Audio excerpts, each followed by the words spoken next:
প্রতিটি ইতিহাসের সাথে ছাত্র রাজনীতি জড়িত।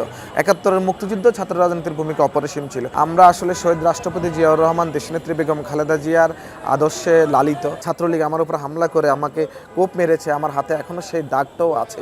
১০ সালের পর থেকে আমরা ছাত্রদল ক্যাম্পাসে করি, তারা রামদা, চুরি, চাপাতি, হকিস্টিক এসবগুলো নিয়ে আমার উপর অতর্কিত হামলা করে। এভাবে ছাত্রলীগ বিভিন্ন সময় আমাকে ভিন্ন ভিন্ন মাত্রায়, ভিন্ন ভিন্ন উপায়ে আমাকে নির্যাতন করেছে। আমি আসলে আমরা যখন ছোট ছিলাম, ছোটবেলা থেকেই আমার পরিবার, আমার পাড়া প্রতিবেশী সবাই রাজনৈতিকভাবে সচেতন ছিল এবং আমার বাবাও ছাত্র রাজনীতির সাথে জড়িত ছিল। এবং তার প্রেক্ষিতে আমার ছাত্র রাজনীতির প্রতি একটা আবেগ, ভালোবাসা জন্ম নেওয়া, এবং সেই জায়গা থেকে আমার কাছে মনে হয়েছে যে ছাত্র রাজনীতির সাথে সম্পৃক্ত থাকলে আমি মাল্টি ডাইমেনশনাল টাস্কে ইনভলভ হতে পারবো, রাষ্ট্রের কাজে থাকতে পারবো, জনস্বার্থে কাজ করতে পারবো, শিক্ষার্থীদের অধিকার আদায়ের জন্য কাজ করতে পারবো। এবং আমার কাছে মনে হয় যে ছাত্র রাজনীতির সাথে সম্পৃক্ত যদি আমি রাজনৈতিকভাবে সচেতন হয়ে যদি আরও কয়েকশো জনকে রাজনৈতিক সচেতন করে, তাহলে তারাও সুন্দর সমৃদ্ধ বাংলাদেশ বিনির্মাণের স্বপ্ন দেখবে।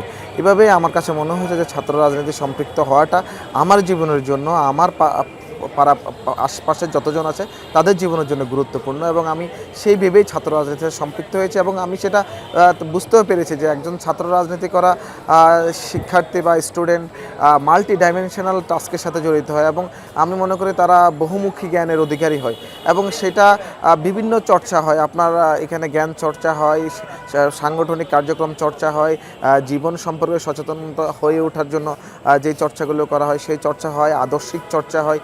টোটালি আমার মনে হয় যে ছাত্র রাজনীতিতে সম্পৃক্ততা আমার নিজেকে সেলফ ডেভেলপমেন্টের জায়গায় নিয়ে যেতে পারবো, তাই ভেবে আমি ছাত্র রাজনীতির সাথে সম্পৃক্ত হয়েছি। একটা দেশের মানে প্রকৃত মলিকুল যেটাকে বলে, এটাই হচ্ছে আসলে শিক্ষার্থীরা, ছাত্ররা।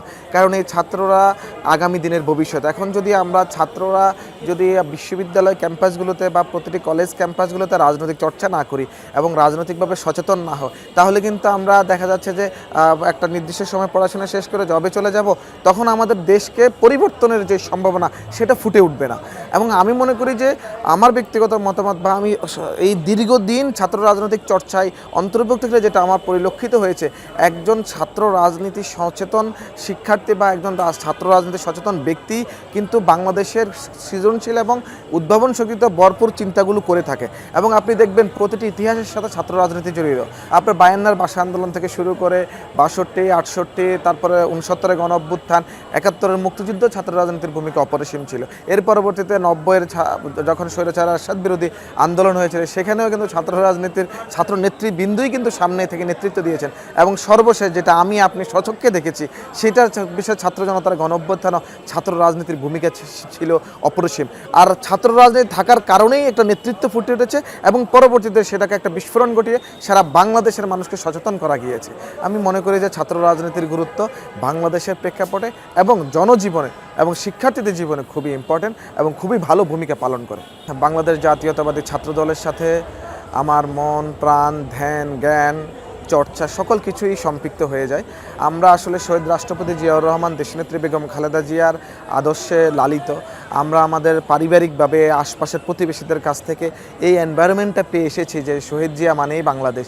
এই এনভায়রনমেন্টটা পেয়ে এসেছি দেশনেত্রী বেগম খালেদা জিয়া বাংলাদেশের মঙ্গল করেন, নারী শিক্ষা থেকে শুরু করে সকল পর্যায়ে। মায়ের মুখে অনেক গল্প শুনেছি দেশনেত্রী বেগম খালেদা জিয়া। এবং এর পরবর্তী সময়ে আমরা যখন একটু বুঝে উঠতে পেরেছি, তখন আমরা জনাব তারেক রহমানের কথা শুনেছি। এই বাংলাদেশে তৃণমূল রাজনীতির প্রবর্তন করেছেন জনাব তারেক রহমান। সেই একজন তৃণমূল রাজনীতির প্রবর্তক হিসেবে যখন ওনার সম্পর্কে আমরা বিশদভাবে জানতে চাই, তখন অসংখ্য দিন আমরা ওনাকে নিয়ে স্টাডি করেছি, নির্মম নির্যাতনের কথা শুনেছি। এরপরে বিশ্ববিদ্যালয়ে ভর্তি হওয়ার পরে আমরা যখন দেখেছি যে উনি নেতৃত্ব, বাংলাদেশের যে রাজনৈতিক জাতীয়তাবাদী দলের নেতৃত্বে থেকে উনি দেশের বাহিরে বাধ্য হয়ে যেতে হয়েছে, শেখ হাসিনা ফ্যাসিস্ট ওনাকে কখনো বাংলাদেশে ফিরিয়ে আনার কোনো ধরনের সুযোগ দেননি, তখন ওনার জন্য আমাদের ওনার সম্পর্কে জানার আরও আগ্রহ জাগে। এবং যেই দল করি, যে আদর্শ ধারণ লালন পালন করি, সেই আদর্শের জনকের সন্তান, সুতরাং আমাদের আগামী প্রজন্মের অনিবার্য নেতা।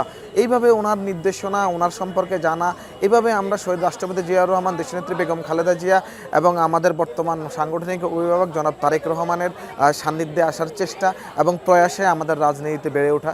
এবং আপনি যে কথাটা বলেছেন, দীর্ঘ ফ্যাসিবাদ বিরোধী আন্দোলন সংগ্রাম করতে গিয়ে অনেকবার আমরা নির্যাতনের শিকার হয়েছি, অনেকবার ছাত্রলীগের হামলার শিকার হয়েছি, পুলিশের নির্যাতনের শিকার হয়েছি। আমি যদি আজকে আপনাকে প্রথম 2000 বিশেষ করে বিশ্ববিদ্যালয়ে 9 সালে ভর্তি হয়েছি, 9 সালের পর থেকে যদি আমি আপনাকে বর্ণনা করা শুরু করি তাহলে এটা আজকে রাত কেটে যাবে। তবুও আমার কিছু উল্লেখযোগ্য ঘটনা আপনাকে আমি সংক্ষেপে বর্ণনা করছি। 2009 সালে ভর্তি হয়ে 10 সালেই বিশ্ববিদ্যালয় ক্যাম্পাসে ছাত্রলীগের হাতে নর্মাল শুধু ব্যাটিং করব বলে ছাত্রলীগের হাতে আমি সাধারণ শিক্ষার্থীর মতো আচরণ করেছি দেখে তারা আমাকে হামলা করেছে। এর পরবর্তীতে খেলার মাঠে 2011 শেষ দিক দিয়ে ছাত্রলীগ আমার উপর হামলা করে আমাকে কোপ মেরেছে, আমার হাতে এখনও সেই দাগটাও আছে। এভাবে প্রতিনিয়তই কোপটা মেরেছে। আমাদের বিজনেস ফ্যাকাল্টি একটা T20 টুর্নামেন্ট ছিল, আমি ফাইন্যান্স ডিপার্টমেন্টের স্টুডেন্ট ছিলাম, সেখানে আমাদের খেলা ছিল এবং আজকে যদি ম্যানেজমেন্ট জিতে তাহলে আমাদের জন্য লস হবে এবং হারলে মার্কেটিং জিতলে আমাদের জন্য লাভ হবে। এই যে একটা কম্পিটিশন, এই কম্পিটিশনে আমি সেদিন মাঠে উপস্থিত হয়ে খেলা দেখতে গিয়েছিলাম। তো যদিও আমার ছাত্রদল তখন আত্মপ্রকাশ সবাই জানে, 10 সালের পর থেকে আমরা ছাত্রদল ক্যাম্পাসে করি, তবুও আমার অনেক সহযোদ্ধা বলেছে তোমার সব ম্যাচ আসার দরকার নেই, ছাত্রলীগের ছেলেপেলেরা ডিস্টার্ব করে প্রতিনিয়ত। তবুও আমি খেলার প্রতি খুব উইক ছিলাম, আমি গিয়েছি। সেখানে আমি মার্কেটিংয়ের পক্ষে কথা বলেছি দেখে ম্যানেজমেন্টের ছাত্রলীগের নেতাকর্মীরা আমার উপর হামলা করেছে। খেলার মাঝামাঝিতে স্টাম্প তুলে নিয়ে এসে আমাকে মেরেছে। তারপরে যখন খেলা শেষ হয়েছে তারা রামদা, চুরি, চাপাতি, হকি স্টিক এসবগুলো নিয়ে আমার উপর অতর্কিত হামলা করে এবং আমাকে কোপ মেরেছে। এরপরে আমি পিঠে অনেক ইনজুর্ড হয়েছে, পায়ে ইনজুর্ড হয়েছে, হাতে কোপ মেরেছে, দীর্ঘদিন আমি চিকিৎসাধীন ছিলাম। এরপরে আবার 13 সালে আমাকে তারা একটা নর্মাল ইস্যুতে ক্যাম্পাসে ঘটে যাওয়া তাদের সাথে বাক বেতনটা হয়েছে, ওই বেতনটা নর্মাল ইস্যুতেও তারা আমাকে হামলা করার জন্য সে বিশ্ববিদ্যালয় থেকে আমার বাসা ধানমন্ডি সেখানে এসে আমার উপর অতর্কিত হামলা চালিয়েছে। আমার এখানে এখনও এখানে দাগ আছে, এখন আপনি দেখবেন আমার কানে এখনও দাগ আছে। এভাবে ছাত্রলীগ বিভিন্ন সময় আমাকে ভিন্ন ভিন্ন মাত্রায় ভিন্ন ভিন্ন উপায়ে আমাকে নির্যাতন করেছে, শারীরিক, মানসিক। এবং দেখা যাচ্ছে আপনি জানেন বিশ্বজিৎ হত্যা মামলার আসামি শাকিল, সবচেয়ে আলোচিত হত্যা মামলার আসামি, 1 নম্বর আসামি, সেই শাকিল, আমি যখন ক্যাম্পাসে যেতাম শাকিল তখন ক্যাম্পাস থেকে যাওয়ার গেট অবরুদ্ধ করতো যে তোকে তো আজকে পুলিশে দেবো, তোকে তো আজকে মারবো, টাকা দে। তখন আমি কিন্তু ওকে টাকা দিতে বাধ্য হতাম। আমার মানি ব্যাগে ওয়ালেটে অলওয়েজ 500 টাকার একটা কসকসে নোট থাকতো, এটা আমার রিজার্ভ ফান্ড হিসেবে, আর প্রতিদিনের একটা খরচ থাকতো। তো ওকে আমার প্রতিদিনই ঢুকলেই ও আমাকে খুঁজে বের করতো, ওকে একটা ব্যানসন সিগারেটের প্যাকেট কিনে দিতেই হতো, অথবা আর্থিকভাবে ওকে খুশি করতে হতো, আদারওয়াইজ সে আমাকে ক্লাস পরীক্ষা করতে দিত না। এরকম শাকিল থেকে শুরু করে অসংখ্য নেতাকর্মী আমাদের উপর এই ধরনের মানসিক, অর্থনৈতিক, একাডেমিক, সামাজিক নির্যাতন করেছে এবং আমাদের কোথাও কোনো ধরনের কিছুতে অংশগ্রহণ করতে দিত না। তো এইভাবে ছাত্রলীগের নির্মম নির্যাতনের মুখে রাজনীতি করেছি এবং সম্পৃক্ত থেকে স্লোগান তুলে মৃত্যু উপত্যকায় দাঁড়িয়ে পুলিশের বুলেটের মুখে, ছাত্রলীগের বুলেটের মুখে দাঁড়িয়ে আমরা বিশ্ববিদ্যালয় জীবনে ছাত্র রাজনীতি করেছি এবং একজন ছাত্রদলের কর্মী হিসেবে ছাত্রলীগের হাতে বারবার নির্যাতিত হয়েছে। এরপরে যখন আন্দোলন হয়েছে 2014 সালের পরে একটু আন্দোলন করেছি, সম্মুখ সারিতে থেকে আন্দোলন সংগ্রাম করেছি। এরপরে 14 সালের পর থেকে আমাদের চেহারা ফেস ভ্যালু ছাত্রদল হিসেবে ক্যাম্পাস এবং আশপাশের জায়গাগুলোতে ফুটে উঠেছে।